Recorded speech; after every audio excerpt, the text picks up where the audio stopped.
hapa Kishki TV. Karibu sana mtazamaji wetu, bila shaka umeamka vizuri na hivi sasa upo tayari kwa ajili ya kupokea mambo mbalimbali ambayo huwa tunakuandalia hapa, zikiwemo taarifa mbalimbali, uchambuzi, lakini pia vile vile majadiliano ya mada tofauti, alkadhalika pia vile vile kuhusiana na upande wa kupokea zile sauti za Qur'an pamoja na neno la siku hii ya leo ambalo tutakalokufanya uweze kujifunza pale ambapo ulikuwa upafahamu. Mimi naitwa Khalid Omar, nipo na mwenzangu kama kawaida Abdullah Mashir, tukiwa hapa kwa takriban muda usiopungua dakika 60 kwa ajili ya kufahamishana kwa taarifa mbalimbali, lakini pia na hayo yote ambayo nimekueleza hapo awali. Kumbuka ya kwamba nawe pia una nafasi ya kushiriki nasi hapa kupitia comments yako kwenye mitandao yetu ya kijamii ikiwemo Instagram, Facebook pamoja na YouTube. Kama bado hujasubscribe, fanya kusubscribe ili kusudi uendelee kupata vipindi hivi na mambo mengine mbalimbali. Leo ni Ijumaa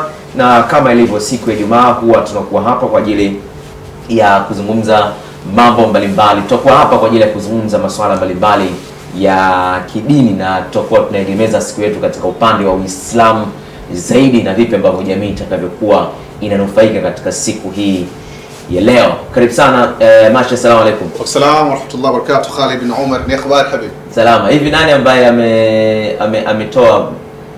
ametoa wazo la kwamba Ijumaa hiyo siku ya kula biriani? Yaani manake Ijumaa watu wanachojua ni cha kwanza kwamba leo lazima watu wale biriani. Nafikiri watu wamejiongeza kwa sababu wameambiwa Ijumaa ni siku special, ni siku wa Waislamu, ni siku ambayo Waislamu takiwa tu kuna mambo tuyafanye ya khairi, tujipambe, tunukie vizuri, tupendeze. Kwa watu wakajiongeza, wakaona hii ni kama sikukuu hii, inabidi tupige biriani. Sasa hiyo ni dogo, kubwa zaidi. Na jamaa wangu ananiambia, Mashi bwana, usiambiwe na mtu, ni bidaa kubwa sana siku ya Ijumaa kula ugali.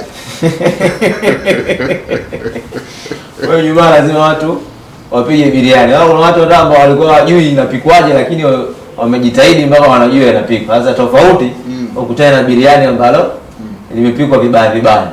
Na hilo la Ijumaa kuifanya ni siku ya biriani imepelekea mpaka tayari kwenye jamii washakubali kwamba hicho ni chakula cha Waislamu. Kiazi kinafanya kuwa yani. Hatari sana. Karibu mtazamaji, na moja kwa moja tunaelekea katika segment yetu ya kwanza ya taswira.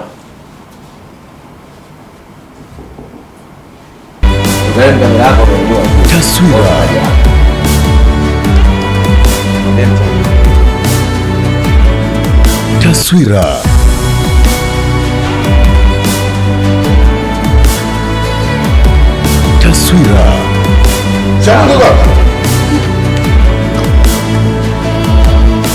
Taswira.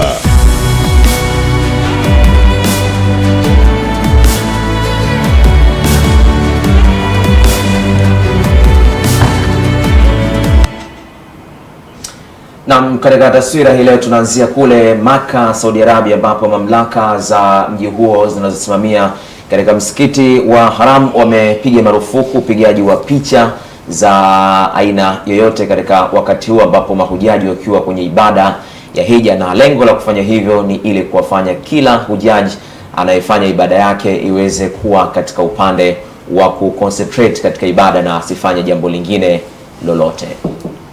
Mamlaka nchini Saudi Arabia zimetangaza mfululizo wa kanuni mpya zinazopiga marufuku upigaji wa picha na video ndani ya msikiti mtukufu wa Maka, Masjid al-Haram. Hatua hiyo inalenga kurejesha utulivu na heshima ya eneo hilo takatifu. Chini ya mwongozo mpya wa Zero Tolerance, mtu yeyote atakayepatikana akipiga picha au kurekodi video bila kibali maalum atakabiliwa na faini ya papo kwa papo ya rial 10,000 za Saudi, takriban shilingi milioni 7.3 za Kitanzania, pamoja na uwezekano wa kukamatwa na vyombo vya usalama. Taarifa rasmi kutoka kwa wasimamizi wa msikiti huo imeeleza kuwa uamuzi huo umekuja baada ya kuongezeka kwa vitendo vya watu kupiga picha zikiwemo za selfies na kurekodi video kinyume na utaratibu, jambo ambalo limekuwa likisababisha usumbufu kwa waumini, ambapo watu wanaofanya ibada wamekuwa wakizongwa na kupiga picha, hali inayopoteza mwelekeo wa ibada. Wapiga picha wametajwa kuvuruga utulivu wa hali inayopelekea msongamano unaosababishwa na watu wanaosimama kupiga picha, unaokwamisha mzunguko wa waumini, tawaf na harakati zingine za ibada. Mamlaka imewasihi mahujaji kuacha kutumia simu zao na badala yake kuelekeza nguvu zao katika swala na safari yao hiyo ya kiimani. Picha mbalimbali zimesambaa zikionyesha askari wa usalama wakiwa tayari kazini kusimamia agizo hilo, huku mabango yakionekana maeneo mbalimbali ya msikiti huo yakitoa onyo kali kwa lugha tofauti. Sheria hii inawahusu watu wote bila kujali jinsia, ikiwa ni mwanaume ama mwanamke. Mahujaji kutoka pande zote za dunia wameshauriwa kuzingatia maelekezo hayo ili kuepuka usumbufu wa kisheria na kuhakikisha usalama na amani wakati wa kutekeleza ibada zao katika mji huo mtukufu. Taswira. Taswira. Na ni taarifa kutoka huko Maka, Saudi Arabia, ikizungumzia kuhusiana na mahujaji na kuacha kupiga picha. Mimi swali langu, wapo watu wengi sana pale. Una control vipi? Kwa sababu hata sisi misikitini kwetu kuna hizo sign za kuonesha kwamba zima simu yako. Lakini muda wa swala kuna watu simu zao zinaita. Nafikiri kuicontrol njia nzuri nadhani ianzie kwa wale ambao wanawaongoza mahujaji kwenda.